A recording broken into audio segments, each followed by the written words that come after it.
புலம்பல் என்பது நம் வாழ்க்கையில் நடக்கக்கூடிய மிக துயரமான ஒரு செயல்.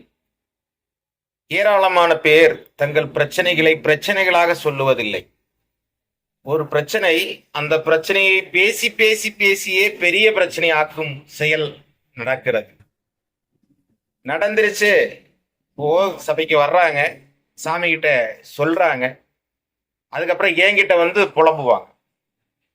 ஒரே விஷயம், நடக்க வேண்டியது நடக்க வேண்டிய நேரத்தில் சரியாக நடந்தேறும் என்பது உறுதி. அதற்கு எந்த மாற்றமும் இல்லை.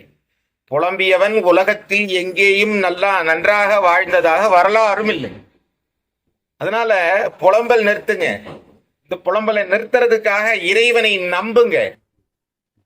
தயிர் மீது வைத்த நம்பிக்கை இந்த உயிர் மீது வையுங்கள். வாழ்க்கையில் நல்லா இருப்பீங்க. முழுசாக பேசியிருக்கிறேன்.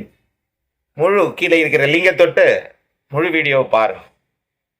இறைவன் உங்களை காப்பாற்றுவதற்காக இருக்கிறான். அதற்கு என்ன செய்ய வேண்டும்?